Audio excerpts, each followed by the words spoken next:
Hanya karena keegoisan, manusia bisa membolak-balikkan hati, ingin menguasai perasaan orang lain dan dengan sengaja meracuni pikirannya.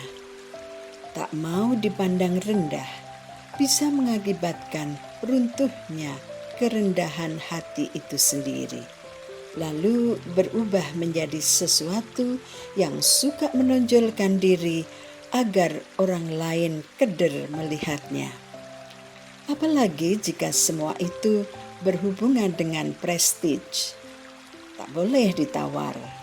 Seberat apapun pasti diperjuangkan. Jangan sampai orang lain mempunyai kesempatan untuk melongok kekurangan, kelemahan, atau keburukannya. Akan ditegakkan tiang-tiang penyangga yang rapat berjejer agar orang lain tidak bisa melongok ke dalam dan mengetahui kehidupan seperti apa yang sebenarnya kita miliki. Sulit amat sih merengkuh citra pada tunggak manisnya kehidupan. Anjali memang bukan gadis baik-baik. Ia anak orang kaya, selalu dimanja dan diujo. Apapun keinginannya pasti terpenuhi. Namun hal ini tidak termasuk masalah cinta. Cinta adalah tautan hati kita dan hati orang lain. Yang kita inginkan belum tentu merupakan keinginan orang lain. Itulah sebabnya ketika Anjali pergi dari rumah di malam Midodareni, ia tidak bisa meluapkan kesenangannya sendiri. Banyak hati terlibat, banyak perasaan yang harus digenggam. Tak semestinya Anjali meluapkan kegundahannya hanya dengan pergi meninggalkan rumah. Lalu harapannya semua akan selesai. Tidak seperti itu. Carut-marutnya hati dan perasaan orang tua dan keluarga, serta orang tua dari keluarga calon suaminya harus juga ditimbang sebagai suatu ukuran untuk mengukur hati dan perasaannya sendiri. Baiklah pendengar, ikuti akhir ceritanya dengan mendengarkan cerbung bersuara ini sampai tuntas. Jangan sampai lupa untuk menorehkan cinta untukku dengan memberi tanda like, komen, dan juga menge-share video ini ke sahabat-sahabat yang lain.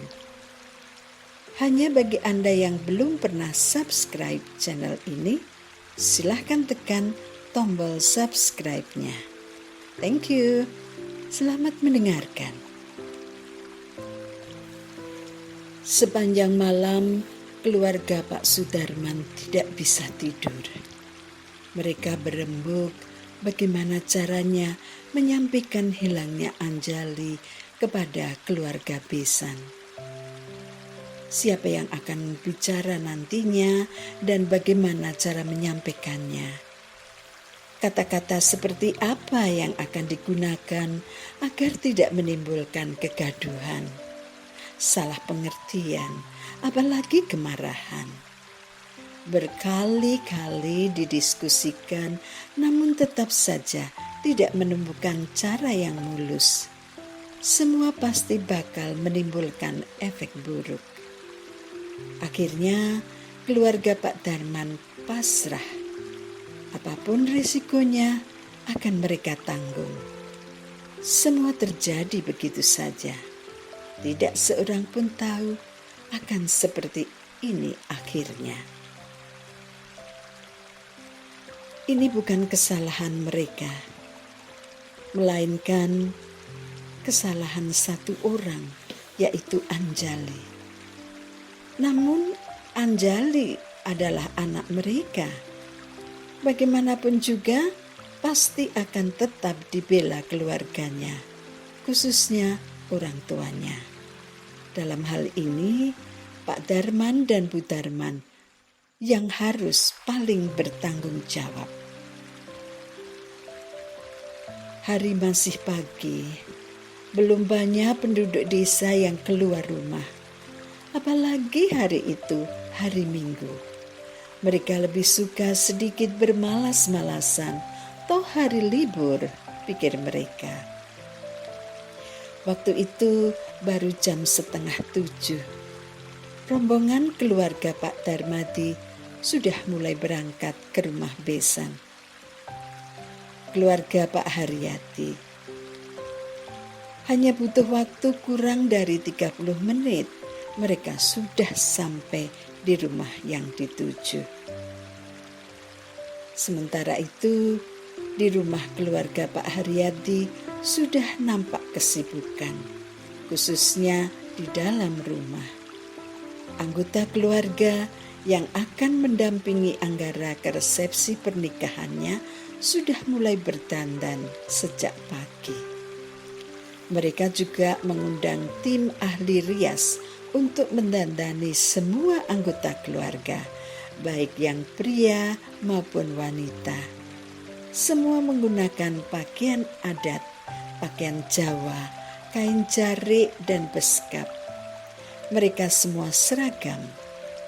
Yang perempuan memakai seragam berwarna merah maron, sedangkan yang pria memakai beskap warna senada. Semua sudah diatur dengan apik.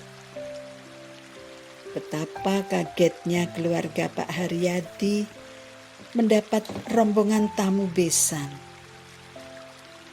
Loh, ada apa ini Kang Mas? Kok malah pada kesini? Lah kami saja pada mau ke sana, Je. Masa kami harus dijemput segala? Tidak perlu toh Kang Mas. Kami bisa ke sana sendiri. Dalam pembicaraan dulu kan tidak ada acara penjemputan besan. Seandainya akan dijemput pun tidak harus Kang Mas dan Mbak Yu sendiri. Utusan kan bisa. Pak Haryadi berkata tanpa henti. Sedangkan Pak Darman dan rombongan hanya diam saja tak berkutik. Tiba-tiba Bu Darman langsung nubruk Bu Haryati sambil menangis keras. Mbak Yu, kita kecolongan. Anjali tiba-tiba hilang, pergi entah kemana, tanpa pamit, tanpa kabar berita. Loh, gimana toh ini? Lah ada masalah apa dengan anakmu itu Mbak Yu? Pak Darman kaget bukan kepalang. Lah terus bagaimana resepsinya? Masa dibatalkan? Atau mungkin Anjali memang sengaja mau mempermalukan kami? Jangan marah Kang Mas. Mari kita cari jalan keluar terbaik. Siapa yang tidak akan marah? Keluarga saya bakal dipermalukan seperti ini. Aku gak terima. Anjali harus diberi pelajaran. Orang genah bocah kuwi. Pak Darman diam saja. Tidak berani menjawab meskipun anaknya dihina. Mendengar ribut-ribut, Anggara keluar dari kamar. Anggara juga sudah dirias pakai pakaian pengantin meskipun belum tuntas dandanannya. Ada apa ini kok ribut-ribut? Loh, kok ada Pak Darman dan Ibu? Mengapa Ibu menangis? Anggara mendekati ibu mertuanya yang sedang menangis sesenggukan di sebelah ibunya. Anjali minggat nak Angga. Terus bagaimana ini? Minggat bagaimana Bu? Ya, pergi tanpa pamit sejak kemarin sore dan tidak kembali lagi. Anggara tercengang. Ia diam membisu. Pandangannya penuh kemarahan. Ia hanya menatap kedua ibunya tanpa tahu apa yang harus dikatakan. Pak Desuli, kakak tertuanya Pak Darman, berusaha mencairkan suasana panas tersebut. Kang Mas Haryadi, adikku Darman, dan Anggara, mari duduk sini, kita rembuk bersama. Pak Desuli, selain yang dituakan, penampilannya juga sangat berwibawa. Aura orang bijak ada pada diri Pak Desuli. Tanpa dikomando lagi, semua duduk di depan Pak Desuli, persis seperti mau mengikuti sidang. Begini ya sedulur-sedulurku, tidak ada seorang pun yang mengharapkan ini terjadi. Dan semua ini di luar kemampuan kami, keluarga Adimas Darman. Sejak Anjali hilang, kami sudah berusaha mencari, tapi tidak berhasil menemukannya. Saling menyalahkan pun tidak akan ada gunanya. Karena kami ya memang tidak bersalah. Yang jelas bersalah itu ya Anjali.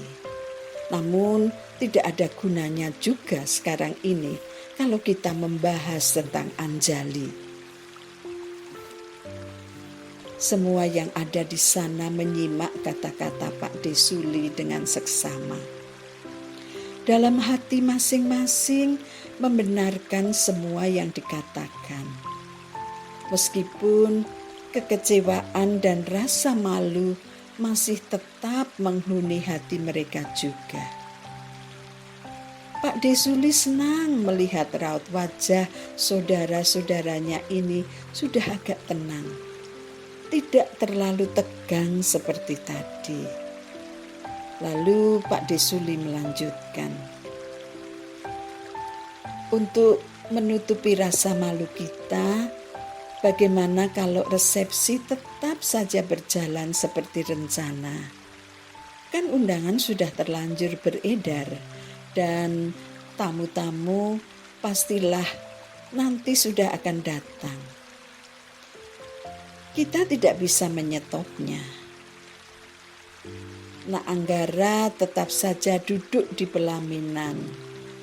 Di samping Nak Anggara, di kursi pengantin putri, kita taruh kembar mayang dan foto Anjali. Nanti MC-nya kita minta mengumumkan. Karena satu dan lain hal, pengantin putri tidak bisa duduk di pelaminan. Aku tidak mau, Pak De. Anggara langsung menyanggah. Kenapa, Nak Angga? Mengapa saya harus duduk di pelaminan sendirian? Akan jadi tontonan tamu-tamu, Pak De. Apa Pak De tidak mengerti perasaan saya bakal seperti apa? Duduk berjam-jam dilihat semua orang. Belum lagi harus mendengar bisik-bisik mereka. Aku tidak mau, Pak De. Iya, aku juga tidak setuju anakku jadi tontonan. Pak Haryadi ikut membela anaknya. Pak Desuli bisa memahami perasaan Angga. Kalau Nak Angga tidak bersedia duduk di pelaminan seorang diri, sebaiknya lalu bagaimana, Nak Angga? Anggara tidak menjawab. Tapi Pak Haryadi langsung bicara. Biarkan pelaminan itu kosong. Terserah bagaimana mau menjelaskan kepada para tamu tentang pengantin perempuannya. Itu bukan urusan kami. Itu urusan keluarga Kang Mas Darman. Anak saya dan kami semua tidak bertanggung jawab dengan semua itu. Kami tidak akan datang. Dan satu hal lagi, Kang Mas Darman. Ibunya Anggara berdiri dari tempat duduknya, melangkah maju mendekati Pak Desuli. Yang lebih penting lagi, Pak Desuli, keluarga Kang Mas Darman harus mengembalikan paningset yang sudah kami berikan. Utuh, tidak boleh kurang secuil pun. Biasanya jika pihak pengantin perempuan membatalkan pernikahan, mereka harus mengembalikan paningset yang sudah diterima 2 kali lipat. Tapi ini lain masalahnya. Keluarga Pak Darman tidak membatalkan pernikahan, tapi pengantin perempuannya, anaknya itu yang minggat. Karena pernikahannya batal, ya sudah, kembalikan barang-barang yang sudah kami berikan. Tidak usah 2 kali lipat, ya nggak apa-apa. Semua yang ada di sana kaget mendengar Bu Haryati ngomong tentang paningset yang harus dikembalikan. Padahal suasananya sedang pada panik, memikirkan bagaimana nanti menghadapi para tamu undangan yang datang. Bu Darman tak mau kalah pamornya. Ia juga berdiri dan maju ke depan Bu Haryati. Jangan khawatir Mbak Yu, kami tidak keberatan harus mengembalikan barang-barang paningset. 2 kali lipat pun kami mampu. Betul ya Mbak Yu? Dan jangan terlalu lama. Kami tunggu. Ya ampun Mbak Yu. Dasar wanita moto duiten. Rombongan keluarga Pak Darman akhirnya pulang dengan tangan hampa. Mereka tidak bisa membujuk besan dan menantunya untuk menyelamatkan muka mereka di depan para tamu. Namun mereka bisa menerima kekalahan ini karena mereka merasa bersalah. Akhirnya resepsi pernikahan tetap berjalan sebagaimana seharusnya, meskipun tanpa pengantin di pelaminan. Mau bagaimana lagi? Sudah menjadi suratan takdir harus demikian. Keluarga Pak Sudarman menerima semua itu dengan hati lapang. Sambil mencuci motor di halaman rumahnya, dekat dengan keran air di bawah pohon mangga, Rio bersiul-siul mendendangkan lagu kesayangannya, lagu yang berjudul I Love You This Week, lagunya Scotty McCreery. Sambil menggosok-gosokkan kain kanebo ke motornya, Rio juga menggerak-gerakkan kepalanya senada dengan irama lagunya. Tiba-tiba sebuah mobil memasuki halaman rumahnya. Seorang gadis cantik turun dari mobil lalu membuka bagasi dan mengangkat koper. Rio terkejut melihat siapa yang datang. Anjali, ngapain kamu kesini? Kamu kan besok jadi pengantin. Gak mau mendingan aku minggat. Sudah gila apa kamu? Jangan hanya mikirin diri sendiri, Anja. Bagaimana dengan keluargamu? Mereka bakal mendapat malu. Aku gak peduli. Terus kamu mau kemana? Kesini gitu kok. Aku mau nginep di rumahmu. Shit. Sial bener nasibku. Rio mengumpat sambil melempar kain kanebo yang masih basah ke arah motornya. Maaf Anja, aku tidak bisa menerimamu. Aku memang laki-laki brengsek, tapi tidak pernah berpikir aku akan nyimpen cewek di rumahku. No way. Pergi sana. Anjali tidak peduli dengan makian dan kata-kata Rio. Dengan kalemnya, ia menyeret traveling bag-nya masuk ke dalam rumah Rio dan rebahan di kamar tidurnya. Rio tidak kehilangan akal. Ia segera menelpon Rosa. Rio, Rosa, dan Anjali adalah sahabat dekat. Dua cewek itu diam-diam sama-sama naksir Rio. Mereka bersaing merebut hatinya. Tapi Rio adalah cowok urakan. Dia tidak mau terikat dengan satu cewek. Rio lebih suka mepet cewek sana, mepet cewek sini. Dia belum serius mau cari pacar, apalagi istri. Ia suka gonta-ganti pacar. Kesannya ia itu playboy, tapi sebetulnya Rio menganggap mereka semua teman baik. Ia lebih suka dikagumi. Ia bangga akan ketampanan wajahnya. Bentuk tubuhnya atletis tinggi dan berkulit kuning bersih. Rio memang flamboyan di mana-mana, baik di kampus maupun dalam pergaulan di luar kampus. Dengan good lookingnya, Rio memancing gadis-gadis cantik untuk mendekat, mengagumi, lalu klepek-klepek. Hanya sampai di situ saja petualangan cintanya, belum mencapai titik pemberhentian. Rio suka menggoda cewek-cewek, memberi harapan, mendekati mereka sampai sangat dekat. Namun ketika sang cewek sudah mulai terpikat, ia menarik diri, lalu mencari tambatan hati lainnya lagi. Dengan tanpa rasa bersalah, Rio mengucapkan goodbye. Tahu dia tidak berhutang apa-apa, belum pernah menyatakan cinta, apalagi memberi janji-janji.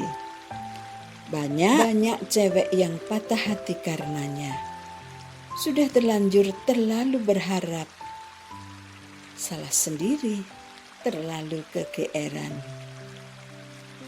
Meskipun Rio terkesan urakan, tapi dalam banyak hal ia konsisten. Kuliahnya di Fakultas Hukum selalu beres. IP-nya tinggi. Rio anak seorang perwira polisi bintang 3. Bapak dan ibunya tinggal di Jakarta. Di Jogja, Rio tinggal di rumahnya sendiri, hanya ditemani pembantu yang datang 2 hari sekali untuk bersih-bersih rumah saja.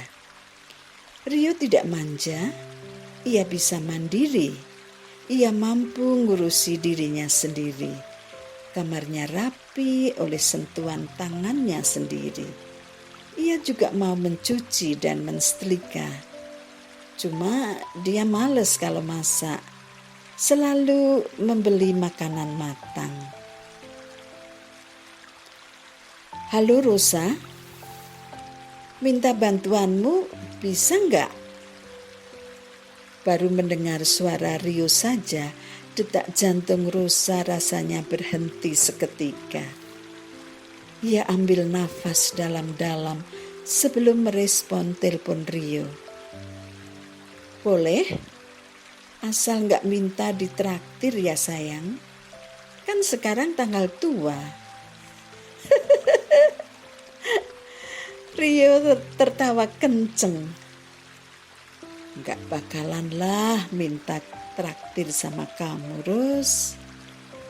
Kamu kan memang pelit. Selalu menganggap tanggal itu tua semua. Masih terus mengumbar tawa.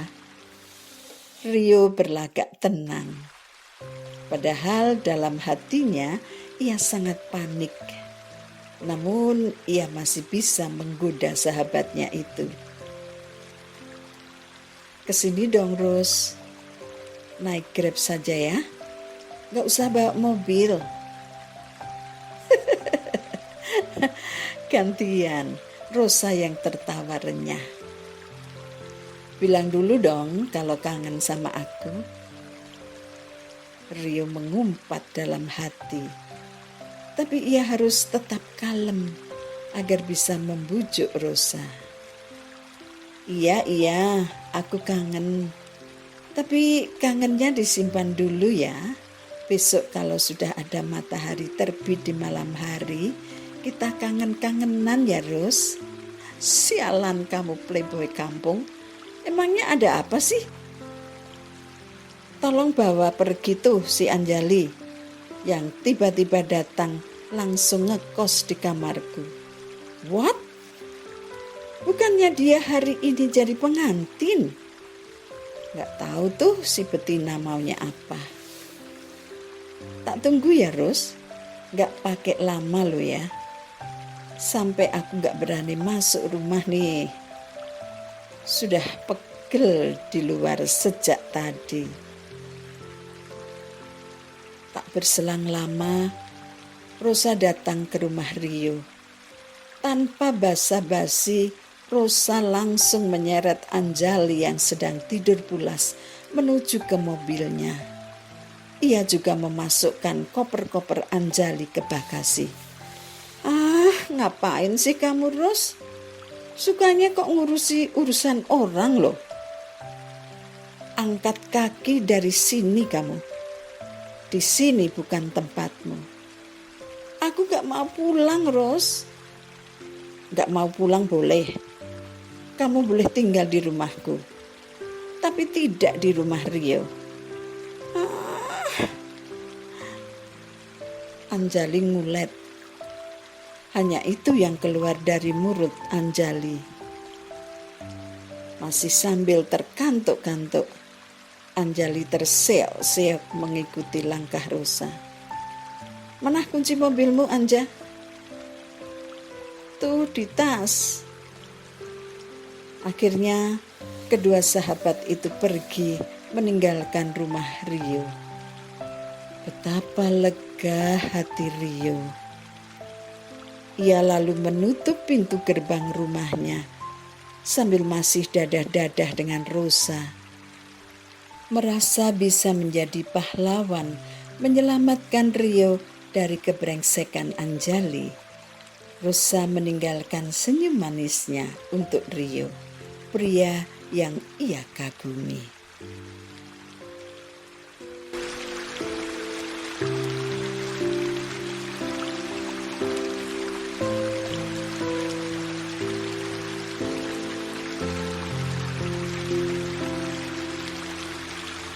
Pendengar, inilah batas akhir dari Cerbung Bersuara. Kalau bukan aku, jangan dia. Episode ke-18. Sampai berjumpa kembali di episode selanjutnya.